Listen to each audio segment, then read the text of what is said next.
सोनिया गांधी का काला सच जानकर आप अपनी आंखों पर भी यकीन नहीं करेंगे। दोस्तों, सोनिया गांधी एक ऐसा नाम जिसको शायद ही किसी ने ना सुना हो, और आज हम इन्हीं के बारे में एक ऐसा वीडियो दिखाने जा रहे हैं जिसको देखकर आपको यकीन करना मुश्किल होगा, लेकिन हकीकत शायद यही है।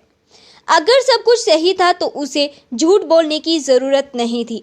उसने हर कदम पर झूठ बोला, यहाँ तक कि जन्म स्थान से लेकर उसके असली नाम तक। हाँ, ये सोनिया गांधी के बारे में है। आपको बता दें कि सोनिया गांधी की शादी पूर्व पीएम राजीव गांधी से हुई थी। उनका कहना था कि वे दोनों एक ही यूनिवर्सिटी में पढ़ते थे, लेकिन वहाँ सोनिया नाम की कोई स्टूडेंट थी ही नहीं, और यहाँ तक कि उनके असली नाम की भी कोई स्टूडेंट नहीं थी। एक retired Indian police service officer Malik Krishnadhar के द्वारा लिखित किताब ओपन सीक्रेट में यह खुलासा किया गया है। आपको बता दें कि मलिक कृष्णाधर ने 29 वर्षों तक इंटेलिजेंस ब्यूरो में सेवा दी है। उन्होंने कहा है कि मेरी मेहनत भरी रिसर्च और बुद्धिमत्ता रंग लाई। उन 4 मंत्रियों, इंदिरा सरकार के कैबिनेट मंत्री और 2 दर्जन सांसद केजीबी रूस की जासूसी एजेंसी के लिए काम करते थे। केजीबी इन्हें इसके लिए मोटी रकम देती थी। मलिक कृष्णाधर ने उनकी किताब में कुछ जाने माने तथ्य और पब्लिक सीक्रेटों को प्रकाशित किया है। इस किताब में उन्होंने सोनिया गांधी पर आरोप लगाते हुए कहा है कि सोनिया गांधी एक केजीबी द्वारा भेजी गई जासूस है। वर्ष 1985 में रूसी जासूसी एजेंसी केजीबी द्वारा 2 billion US dollar Rahul Gandhi के स्विस बैंक खाते में जमा किए थे,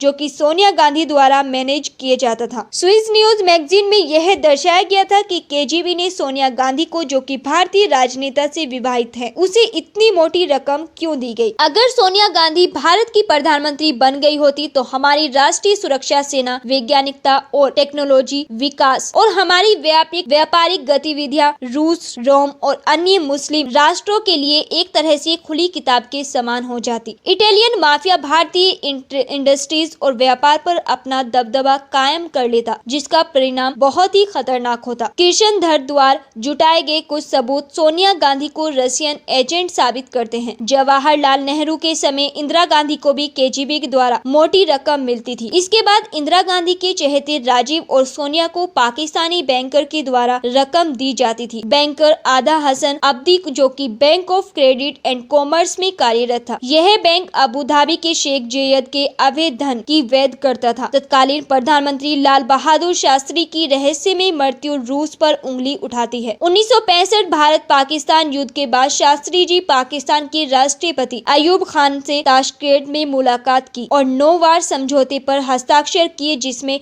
लिखा था कि अब कोई युद्ध नहीं होगा। लेकिन चौंकाने वाली बात यह है कि उनके अगले ही दिन रहस्यमय मृत्यु हो गई और इससे जुड़े सारे सबूत मिटा दिए गए। संजय गांधी की मृत्यु से जुड़े सबूत भी सोनिया गांधी को संदेह के घेरे में खड़ा करते हैं। संजय गांधी को केजीबी के कहने पर मारा गया था ताकि राजीव गांधी भारत के अगले प्रधानमंत्री हों। राजीव गांधी की मृत्यु श्रीलंका के आतंकी समूह LTTE द्वारा हुई थी। आपको बता दें कि राजीव गांधी को 21 मई 1991 को तमिलनाडु में 24 वर्षीय धनु नामक रोमन कैथोलिक महिला, जिसका असली नाम क्लेबथी था, उनके द्वारा आत्मघाती बम द्वारा उड़ा दिया गया था। राजीव गांधी को मार दिया गया तो बाहरी जासूस एजेंसियों ने सोनिया गांधी को बढ़ावा देने के लिए पर्दे के पीछे से काम किया। सोनिया की लीडरशिप के लिए संभावित खतरों को एक एक करके शानदार तरीके से दुर्घटनाओं को प्राकृतिक रूप देकर हटा दिया गया, जो कि केजीबी की विशेषता है। कैथोलिक्स रविवार का विशेष मानते और सोनिया गांधी के सभी खतरों को रविवार को ही खत्म कर दिया गया। राजेश पायलट की रोड एक्सीडेंट में रविवार को मौत हो गई। जितेंद्र प्रसाद रविवार को ब्रेन हेमरेज के मारे गए। माधव रविवार के ही दिन प्लेन क्रैश में मारे गए। कमलनाथ, जो कि कांग्रेस के बड़े युवा नेता थे, वो भी प्लेन क्रैश में मारे गए।